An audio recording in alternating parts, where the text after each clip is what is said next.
If your mind is in confusion, or if your mind is in chaos, or if your mind is seeking for some direction today, మీ మనసు ఆందోళనతో గందరగోళంతో నెమ్మది లేకుండా సమాధానం లేకుండా ఉన్నట్లయితే ఇది గుర్తుపెట్టుకోండి. మీరు చేయవలసింది ఏంటిదంటే ప్రార్థన.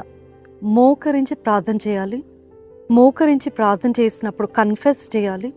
కన్ఫెస్ చేశాక సమాధానం పడాలి, మనుషులతో సమాధానం పడాలి.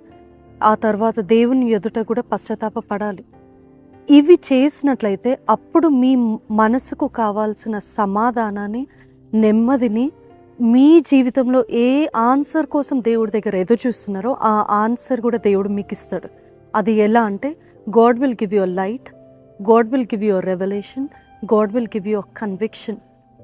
ఇవి జరిగితేనే మీరు ముందు